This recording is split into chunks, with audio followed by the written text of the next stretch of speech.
অন্যদিকে হারোয়ায় ভোটের মুখে তাজা বোমা উদ্ধার হলো। হারোয়ায় একটি বাড়ি থেকে 22টি তাজা বোমা উদ্ধার হয়েছে।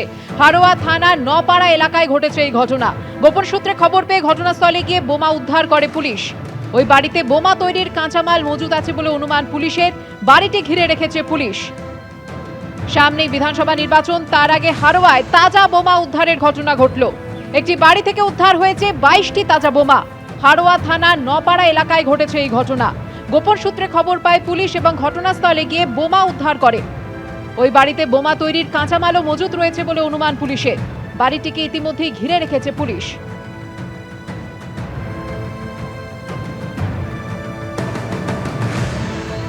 বিধানসভা নির্বাচনের আগে আর মাসখানেক সময় বাকি রয়েছে, তার আগে হারোয়ায় তাজা বোমা উদ্ধার হলো।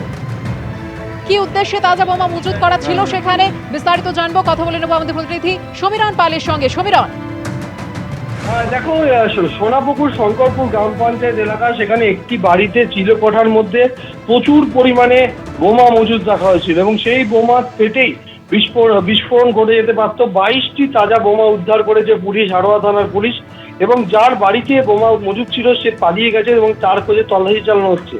তুমি জানো যে গত সপ্তাহে সোনাপুকুর শঙ্করপুর গ্রাম পঞ্চায়েতের ঝুঝুরগাছা এলাকা, সেখানে দেগঙ্গার তৃণমূল নেতা মসিউর কাজী, তার দেহ উদ্ধার হয় এবং সেই ঘটনায় চাঞ্চল্যকর তথ্য পুলিশের হাতে আসে যে বিজয়গঞ্জ থানা কলকাতা পুলিশের এলাকায় সেখানে বোমা মারতে গিয়ে মৃত্যু হয়েছিল মসিউর কাজীর, এবং তার সঙ্গে তার সহযোগী সে গুরুতর জখম হয়। তাকে একটি অ্যাম্বুলেন্সে করে ফেলে দিয়ে চলে যাওয়া হয় এবং তার সহযোগীকে দেগঙ্গা তার গ্রামের ফেলে দেওয়া হয় এবং রাস্তার ওপরে, এবং তারপরে তাকে উদ্ধার করে বসিরহাট জেলা হাসপাতালে ভর্তি করেছে পুলিশ, এবং তাকে পুলিশ নিজেদের হেফাজতে রেখেছে এবং সুস্থ হলে তাকে আদালতে পেশ করা হবে। ইতিমধ্যে অ্যাম্বুলেন্সের চালককেও গ্রেপ্তার করা হয়েছে। কিন্তু যেভাবে 22টি তাজা বোমা এই সোনাপুকুর শঙ্করপুর এলাকায় সেখানে একজন দুষ্কৃতীর বাড়িতে মজুদ ছিল, তাতে রীতিমতো স্তম্ভিত পুলিশ আধিকারিকরা, এবং এই জায়গাটি ঘিরে রাখা হয়েছে। খবর দেওয়া হয়েছে বোম স্কোয়াডকে যে এত 22টি তাজা বোমা কোথা থেকে এলো, কি জন্য মজুদ রাখা হয়েছিল তার উত্তর জানার চেষ্টা করছে পুলিশ। কিন্তু যার বাড়িতে বোমা মজুদ ছিল সে পুলিশ তল্লাশি চালানোর সঙ্গে সঙ্গে সে এলাকা ছেড়ে পালিয়ে যায়।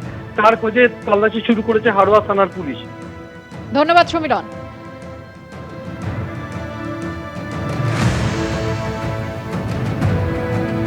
আসছি পরের খবরে। প্রার্থী বিক্ষোভের মধ্যেই রাজ্যে এলেন বিজেপির সর্বভারতীয় সভাপতি নীতিন নবীন। ভোটের আগে ফের রাজ্যে এসেছেন নীতিন নবীন। আজ নিউ টাউনের হোটেলে বিজেপির কোর কমিটির সঙ্গে তার বৈঠক রয়েছে।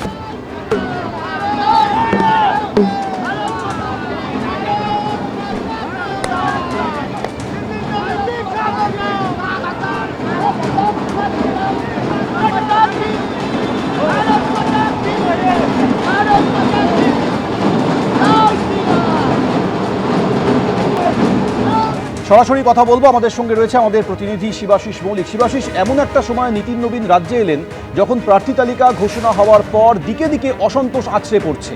এই অবস্থায় দাঁড়িয়ে এই প্রার্থী অসন্তোষ নিয়ে তার কোনো আলোচনার সম্ভাবনা থাকছে কিনা, আর কি কর্মসূচি রয়েছে?